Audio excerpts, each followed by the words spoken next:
আসসালামু আলাইকুম।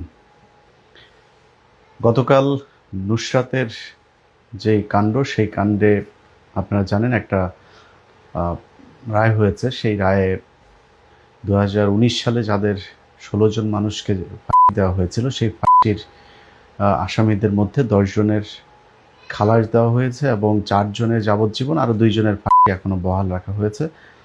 শুরুতেই একটা কথা বলে রাখি যে ইনশাআল্লাহ এই এই মামলায় কারো ফাঁসি হবে না। এটা আদালতকে চ্যালেঞ্জ করছি না, তবে আমার বিশ্বাস যে আসামি পক্ষের আইনজীবী যারা আছেন তারা পরবর্তীতে আপিল এবং তারপরে আনুষ্ঠানিকতা যা আছে সেটার মাধ্যমে আদালতকে বোঝাতে সক্ষম হবেন যে এই ঘটনাটা একটা একটা আত্মহত্যার ঘটনা। এবং এই মহিলা এর আগেও আরও 2-3 বার আত্মহত্যার এই নাটক করেছেন, এবং এই নাটকটাও শেষ নাটকেও যেটাতে সে মারা গিয়েছে সেটাতেও সে মরার জন্য আত্মহত্যা এই নাটকটা সাজায় নাই।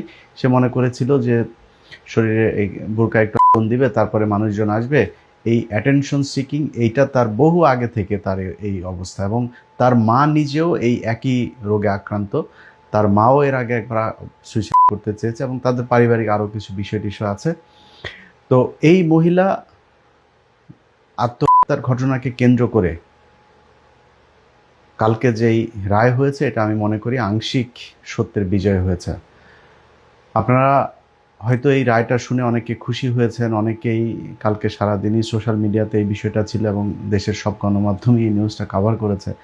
আমাদের কাছে খবরটা শুধু এতটুকুই যে 16 জন মানুষ, 10 জন খালাস হয়ে গিয়েছে, আর 4 জন যাবজ্জীবন তারাও বেঁচে যাবে, 2 জন মাত্র ফাঁসি হয়েছে। দেখেন, একজন মানুষও ফাঁসি হওয়া তো পরের কথা, একজন মানুষের 1 বছর 1 মাস জেল খাটাটাও ওই ব্যক্তির জন্য ব্যক্তিগত অনেক বিশাল বড় একটা কষ্টের ব্যাপার।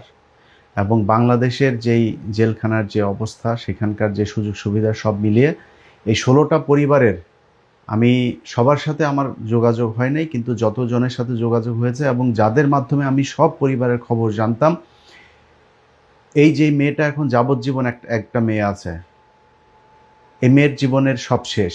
তার অর্থ সম্পদ পরিবার সব কিছু শেষ। তার পৃথিবীতে জেল থেকে বের হয়ে আসার পরেও তার পৃথিবীতে বেঁচে থাকার আর কোনো কিছু অবলম্বন, শুধু জীবনটাই ফিরে পাবে, আর কিছু নাই। 19 সাল থেকে 2026 সাল পর্যন্ত 7 বছর যে মানুষগুলো জেল খেটেছে, এবং মানে এত তড়িঘড়ি করে এই মামলার রায় হয়েছে যে ওই বছরই তাদেরকে ফাঁসি দেওয়া হয়। সেই ফাঁসির পর থেকেই তারা আজকে 7টা বছর এই কন্ডেম সেলের মধ্যে তারপরে থাকছেন। আমি জেলখানায় দেখার সুযোগ হয়েছে কে কিভাবে থাকেন এগুলো। তো যারা কন্ডেম সেলে থাকেন সেই মানুষগুলো কত কষ্টে থাকেন, যারা জেলখানায় কোনোদিন গিয়েছেন বাংলাদেশে তারা নিশ্চয়ই জানেন। তো খবরটা শুধু এতটুকু পর্যন্তই শেষ না যে 10 জনের খালাস হয়ে গেল, সামনে আরও হয়তো 6 জনেরও খালাস হয়ে যাবে, এই পর্যন্ত শেষ না। এখানে আর অনেক কিছু বাকি থাকছে, সেইটারও বিচার হওয়া প্রয়োজন। প্রথমেই জানিয়ে রাখি যে নুসরাত এই যে ঘটনা, যেটাকে হত্যাকাণ্ডের ঘটনা সাজানো হয়েছে, এই সাজানোর সাথে কয়েকটা পক্ষ জড়িত। এই পক্ষের মধ্যে সবার আগে যারা জড়িত সেটা হচ্ছে ভারত। ভারত কিভাবে জড়িত? যখন মাদ্রাসায় ঘটনাটা ঘটল, তখনই এখানে পিবিআইয়ের তখন বনোজ কুমার ছিল প্রধান। তিনি ঢুকলেন যে মাদ্রাসার হুজুরদেরকে পেটানোর, মারার একটা সুযোগ হয়েছে।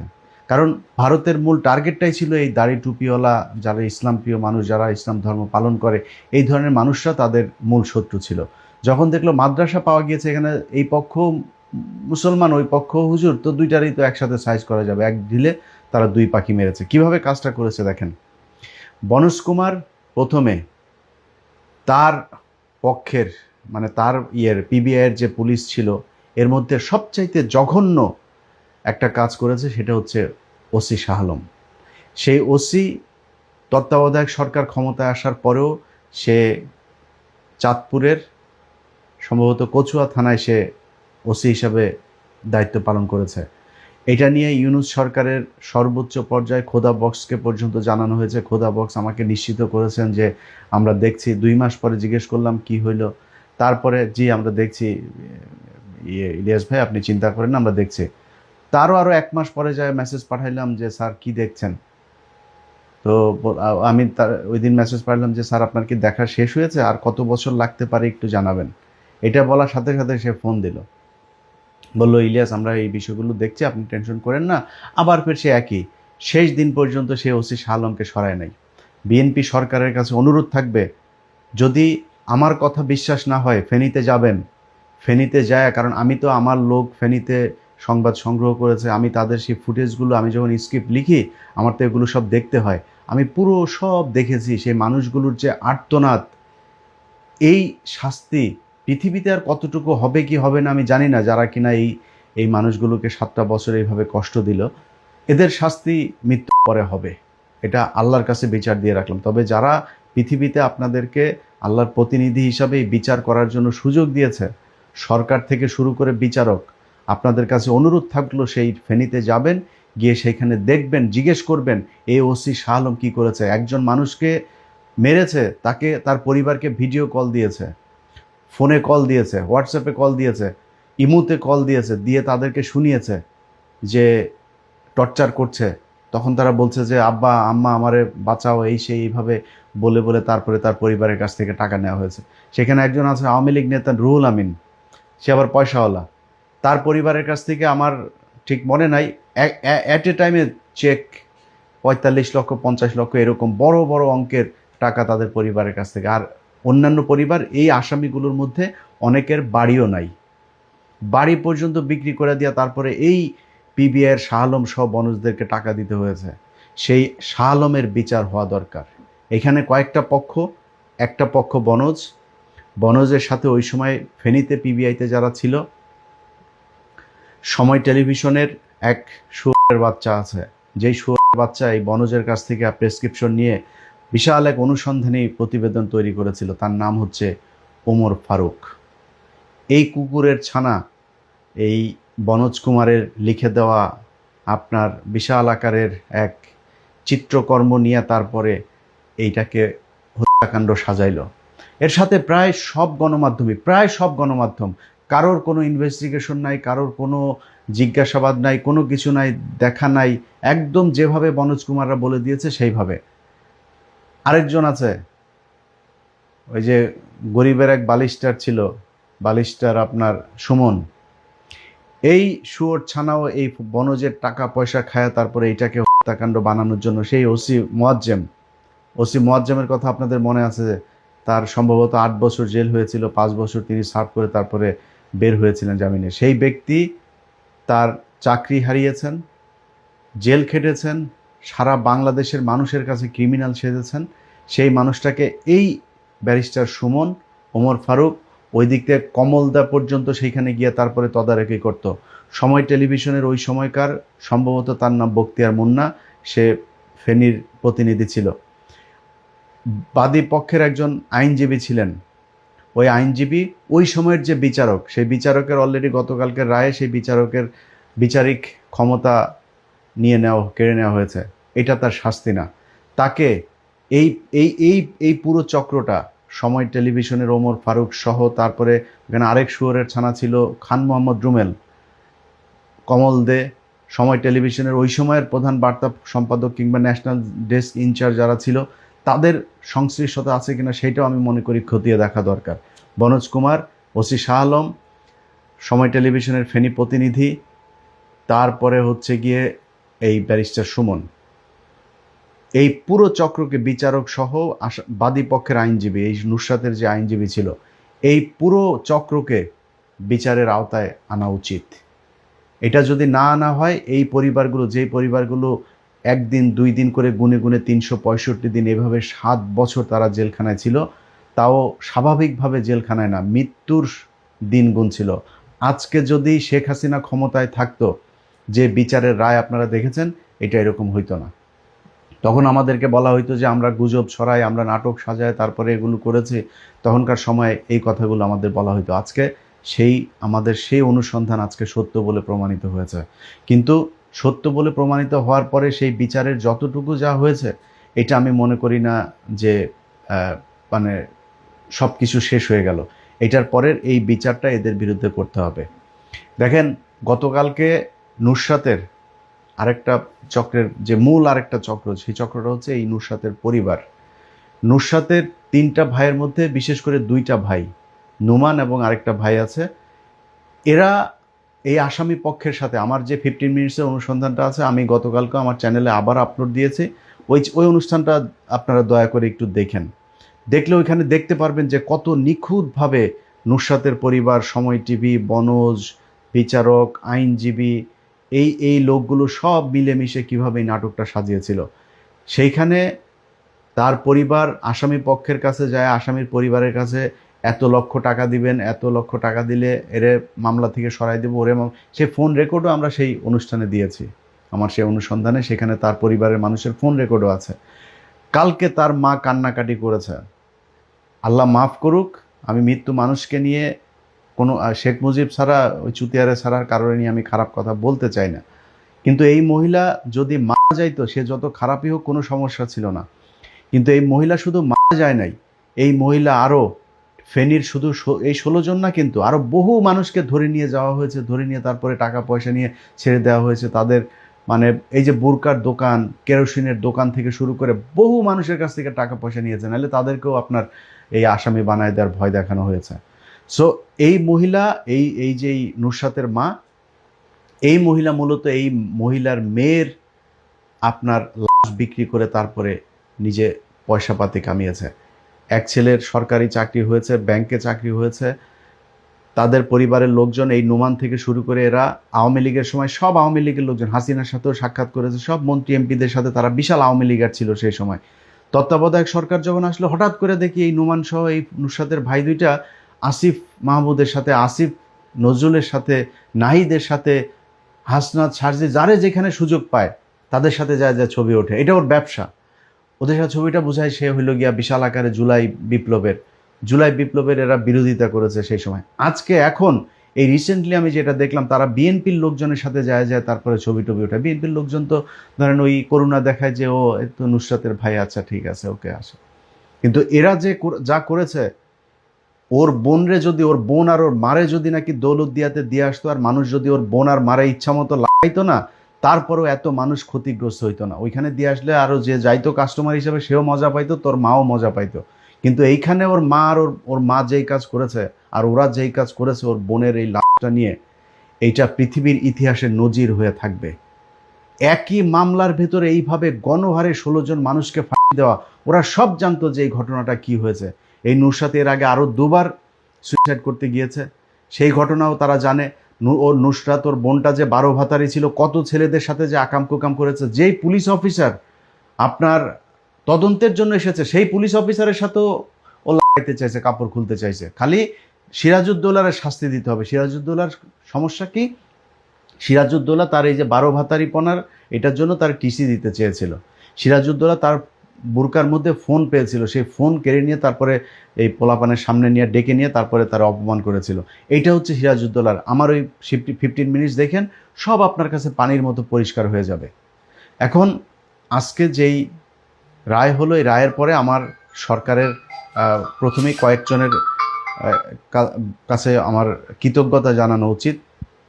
এই সরকার, প্রথম তো অবশ্যই সরকারের আইনমন্ত্রী, অ্যাটর্নি জেনারেল তাজুল ভাই, শিশির মনির, তারপরে আরও একজন আছেন এস এম শাহজাহান সহ তাদের বেশ কয়েকজন আইনজীবী আছেন এই মামলায় আসামি পক্ষের জন্য কাজ করেছেন। এবং সবশেষ যে বিচারক রায় দিয়েছেন তার প্রতিও কৃতজ্ঞতা থাকলো বিচারকদের প্রতি, কারণ তারাও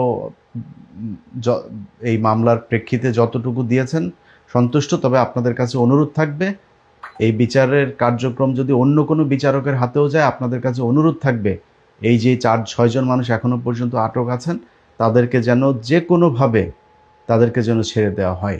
কারণ এই ঘটনাটা, পুরো ঘটনাটা একটা 12 ভাতারির নাটক। এই 12 ভাতারির নাটকের জন্য কোনো মানুষের জীবন যাইতে পারে না। এটা আপনাদেরকে আগে থেকে বলে রাখলাম। আরেকটা বিষয় হলো, এই যে মহিলা, এই যে নুসরাতের মা, গতকালকে তিনি হাউ মাউ করে কান্নাকাটি করছেন। একটু কান্না না দেখাইলেই হয় না, একটু দেখেন, কান্নাটা দেখেন তার। আমার মালিক রে প্রমাণ হয়েছে বাবা, আমার মেরে হত্যা করা হয়েছে রে বাবা। ও বাবা, আমার মেয়ে দোষী প্রমাণ হয়েছে। ওরা ফিরে কেমন করবে, ধন্য ধন্য রে। বিশ্বের কাছে প্রমাণ হয়েছে আমার জিরে হত্যা করা হয়েছে রে। দেখেন তার নাটকটা দেখেন, কি কান্না, মনে হচ্ছে যেন মানে ওর বাড়ির মনে হয় 5-6 জন মারা গিয়েছে একসাথে। কোনো কান্না না, নাটক, পুরাটাই নাটক। সে নাকি রায়ে সন্তুষ্ট হয়েছে। তোর রায়ে তোদের অভিযোগ 16 জন মানুষ তোর তোর মেয়েরে নাকি এদিক দিয়া ধরছে, চিপা চাপা দিয়া ধরে, টাইনা মাইনা ধরে, এরপরে নাকি আগুন লাগাইছে কোন চিপার মধ্যে। তো তোর মেয়েরে 16 জন মানুষ এইভাবে চিপার মধ্যে দিয়া আগুন দিল। তো তোর মেয়ের এখন সেই 16 জনের মধ্যে 14 জনই ফাঁসির থেকে হয়ে গেল। তো তুই মামলায় খুশি হইলি কেমনে? সে বলে সে মামলায় সন্তুষ্ট, খুব সন্তুষ্ট। আবার কয় যে তার নিরাপত্তার দরকার। তো নিরাপত্তা এই বাংলাদেশের ইতিহাসে কোনো আসামি পক্ষের এই রায়ের পরে এইভাবে কোনোদিন তোর মতো এত 7 বছর ধরে কারো নিরাপত্তা চেয়েছে কোনোদিন? এই এই গেল 7টা বছর তার বাড়িতে পুলিশ রাখতে হয় কারণ সারাদিন এই এই মহিলার 3 ছেলে এগুলো মিলে চাঁদাবাজি করেছে এই ফেনীতে। আমার 15 মিনিটসের অনুসন্ধান যাওয়ার পর পর্যন্ত তার ভাইরা ফোন দিয়েছে, আমার নানান কিছু বুঝায়, আমার প্রশ্নের উত্তর দিতে পারে না, আমার নানান কিছু আমার খুব পছন্দের এক মানুষের দিয়া তারা ফোন করেছিল, সেই মানুষটারও ভুল বুঝিয়েছে। খুব পছন্দের মানুষ, আপনারা সবাই চিনেন তারে। আমি তারে বুঝাইলাম ভাই ঘটনা কিন্তু এই। সে বলল ও ঠিক আছে ভাই, আমি তো জানতাম না। আমারে নানান ধন ফোন বোঝানোর চেষ্টা করেছে। আমি তো বুঝবো না, আমার তো বুঝাইতে আসলেই বুঝবো না। তা আমারে বুঝাইতে হলে আপনার তথ্য প্রমাণ দিয়া তারপরে বুঝাইতে হবে। সো এই যে এরা এখন তাদের নিরাপত্তার প্রয়োজন, ফেনীবাসীর কাছে অনুরোধ থাকলো সামাজিকভাবে হোক, আইনগতভাবে হোক, জোর জুলুম করে হোক, এই পরিবারকে আপনাদের মানে এটার শাস্তি তাদের পাইতে হবে। সব কিছু আবার সোশ্যাল মিডিয়াতে বলা যায় না, যা বুঝার বুঝা নিয়েন, এদেরকে এই শাস্তি পেতে হবে। এরা সভ্য সমাজে এই পরিবার বসবাস করতে পারে না। এটার শাস্তি যদি সরকার যদি না দেয় তাহলে আপনারা দিবেন। কিভাবে দিবেন, কেমনে দিবেন, এটা আপনাদের উপরে ছেড়ে দিলাম। আর প্রশাসনের কাছে অনুরোধ থাকলো এদের বাড়িতে কোনো পুলিশ টুলিশ পাহারা দিয়ে না, আল্লাহর ওয়াস্তে। 7টা বছর এতগুলো মানুষ, এখনো পর্যন্ত আরো 2 জন এই যে এই শুনানিটার জন্য কত কত জায়গায় এই ফেনীর লোকগুলো তো ভাই আমার তো সমস্যা হয়েছে যে মানে আমারে ওই পাওয়ারফুল মানুষজন আমারে কেউ পছন্দ করে না। যত মানুষের সমস্যা, যত মানুষ মানে নির্যাতিত, এদের হইল গিয়ে আইসা বলার জায়গা এই একটা আমি এইখানে। ভাই আমারে ভাই এই 2 দিন পর পর ওরে বলি এরে বলি ভাই শুনানিটার জন্য, এই শুনানিটার জন্য কত কিছু, কত জনেরে বলেছে যে ভাই এটার একটু করে আয়না দেন, টানে একটু আগায় দেন। এই যে এখনো বিডিআরের ইয়েটা দেন, বেঞ্চ গঠনের জন্য শুনানি হয় না। আপনি চিন্তা করতে পারেন ভাই, আপনার মানুষের 17টা বছর জেলখানায়, আপনার কষ্ট হয় না, আপনার ফিল হয় না? আপনারাও তো জেল খেটেছেন। এই মানুষগুলিরে খালি শুনানির জন্য আপনি জেলে আটকায় রাখবেন? এই অবিচার, এই মানে কি বলবো যে মানুষের কষ্ট দেয়, এটা আল্লাহ সহ্য করবে না। 17 বছর কিন্তু আপনারাও কষ্ট করেছেন, এই 15টা বছর। সেই 15 বছর কষ্ট করার পরে যদি হুঁশ না ফেরে, সেই জেলখানার সেই কষ্টটা যদি আপনারা বুঝতে না পারেন, তাইলে আর কিছু বলার নাই। যদি আসলেই মনে করেন, এখনও বলছে আরও বেশ 400-450 আলেম এখনও এই বাল দমন সন্ত্রাস দমন আইনে আটকায় রাখা হয়েছে। এদেরকে ছাড়েন, বিডিআরের লোকগুলোরে ছাড়েন, বিডিআরের আসল অপরাধী যারা তাদেরকে ধরেন, সেনাবাহিনী যারা জড়িত ছিল তাদের ধরেন, আওয়ামী লীগের যারা ছিল তাদের ধরেন, ইন্ডিয়ার কারা কারা ছিল তাদের ব্যাপারে প্রয়োজনে আন্তর্জাতিক অপরাধ ট্রাইব্যুনালের নেন, কিন্তু এদের ধরতে হবে। তো এই হলো আমার আজকের বক্তব্য। আমি যেই কয়টা পক্ষের কথা বললাম মোটা দাগায় বলে আবারও, রুশাতের পরিবার, ওসি শাহ আলম, বনজ কুমার সহ পিবিআর যারা যারা ওই সময় সম্পৃক্ত ছিল, সময় টেলিভিশনের যে কজন সম্পৃক্ত ছিল, ব্যারিস্টার সুমন, এগুলোর জন্য এই হত্যা মামলাটার আমার মনে হয় আরেকটা মামলা অবশ্যই হওয়া উচিত। ওই সময়ের বিচারক সহ ওই সময়ের বাদীপক্ষের আইনজীবী এই সব কয়টারে এই বিচারের আওতায় আনতে হবে। এটা যদি আনে, ভবিষ্যতে এই ধরনের এই কনস্পিরেসি করে তারপরে মানুষকে, নিরীহ মানুষকে এইভাবে এই কন্ডেম সেলের মধ্যে বছরের পর বছর রাখার যে ব্যবস্থা করা হয়েছিল, এটা করার আর ভবিষ্যতে কোনো সাহস পাবে না। আর সবশেষ একটা জিনিস বলে রাখি, সেটা হইলো আমি এটা করার পরে ফেনীর একটা ছোট একটা মানে পেজ আর কি, ওইখানকার স্থানীয় এক পত্রিকার নাম দিয়ে একটা পেজ খোলা। তো ওই পেজে বলেছে যে ইলিয়াস হুসাইন হইল গিয়া এই আসামি পক্ষের কাছ থেকে আমার নাকি অঢেল টাকা দিয়ে তারপরে আমি নাকি এই মামলার এটারে নাকি ঘুরাই দিয়েছি, আমি নাকি অঢেল টাকা দিয়ে একটা নাটক সাজায় তারপরে মিথ্যারে সত্য বানাইছি, সত্যরে মিথ্যা বানাইছি। তো ভাই আপনি সহ আমার সমালোচনা করেন, আমার অনেক সমালোচনা করা অনেক জিনিস আছে, আমি ভুল করি, আমার পাপ আছে, আমি ফেরেশতা না ভাই। সমালোচনা করেন, কিন্তু এই মানে কোনো নির্যাতিত মানুষের কাছে কোনোদিন ইলিয়াস হোসেন কোনোদিন টাকা পয়সা নিয়েছে?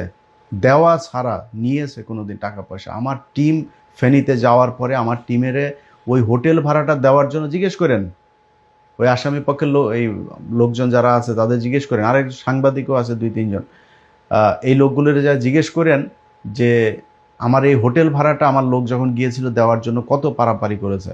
আমার রিপোর্টার আমার জিজ্ঞেস করলো, ভাই এই ব্যাপারে ওনারা খুব তারা পারাপারি করছে, খাইতে আসছে, এখন ওই খাবার বিল তারা দিবে। আমার বললাম, ঠিক আছে, খাইতে আসছেন, খাবার তো খান, সমস্যা নেই, ওইটা বিল দিতে চাইলে দেখ, হোটেলের বিল টেল কোনো কিছু নেওয়া যাবে না। 4 আনা পয়সা এই এই পুরো আসামি পক্ষের এতগুলো পরিবারের কোনো পরিবার থেকে যদি 4 আনা পয়সার একটা একটা সিকি যদি ইলিয়াস হোসেন বা ইলিয়াস হোসেনের কোনো লোকজনের কাছে যদি কেউ দিয়ে থাকে, এটা প্রমাণ করতে পারেন, জীবনে কোনোদিন এই এত নীতিবান হয়ে তারপরে কথা বলতে আসবো না আপনাদের সামনে। সো সব জায়গায় রাজনীতি করা ঠিক না। হ্যাঁ, আল্লাহ, জীবনে বহু পাপ করি, বাট এই যে বাবুল আক্তার সহ এই যে কত আলেম, এই যে এই মানুষগুলিও, যে কটা মানুষ বাঁচাইছে, আল্লাহর কাছে যাই ক্লেম করতে পারবো যে আল্লাহ কিছু ভালো কাজ করছিলাম, এটার জন্য জীবনের পাপগুলি মাফ করে দেন। তো সবখানে এই মানে জাউরামি করতে আইসেন না, এটা করা ঠিক না। ইলিয়াস হুসাইন ওই জায়গায় যেদিন যাবে সেদিন ইলিয়াস হুসাইনের মানে এই যা আছে সব কিছু আল্লাহ যেন ধ্বংস করে দেয়। আল্লাহ হাফেজ।